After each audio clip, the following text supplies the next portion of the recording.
ধাপায় দুর্ঘটনার কবলে পুলকার। বেপরোয়া ট্রাকের ধাক্কায় উল্টে যায় পুলকারটি, দুমড়ে মুচড়ে যায় পুলকার। গুরুতর জখম পুলকারের চালক রাজু দাস এবং এক ছাত্র অঙ্কিতা মল্লিক।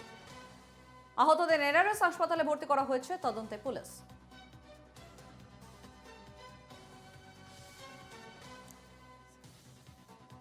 ফের দুর্ঘটনার মুখে স্কুল ছাত্রী বোঝাই পুলকার। এই মুহূর্তে যে ছবি প্রগতি ময়দান থানার পাশে, সেই পুলকারটিকে রাখা রয়েছে কার্যত।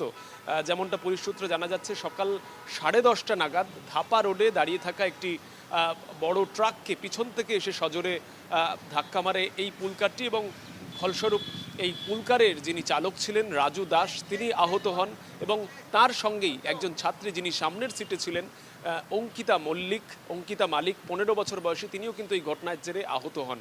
সার্বিকভাবে কিছুক্ষণের মধ্যে পুলিশ ঘটনাস্থলে আসে। দুটি গাড়িতেই আপাতত নিয়ে আসা হয়েছে থানায়, এবং যারা আহত হয়েছেন তাদেরকে নিয়ে যাওয়া হয়েছে এনআরএস মেডিকেল কলেজ হাসপাতালে। সেখানে এই মুহূর্তে তাদের চিকিৎসা চলছে। কিন্তু বারবার কেন এই ধরনের ঘটনা ঘটছে সেই নিয়ে কিন্তু প্রশ্ন উঠছে। বিশেষ করে পুলকার চালক তিনি কতটা গতির সঙ্গে এসে ধাক্কা মেরেছিলেন, বা আদৌ তিনি ট্রাফিক আইন মানছিলেন কিনা, সেই বিষয়গুলিও কিন্তু এই মুহূর্তে পুলিশি তদন্তের আওতার মধ্যে।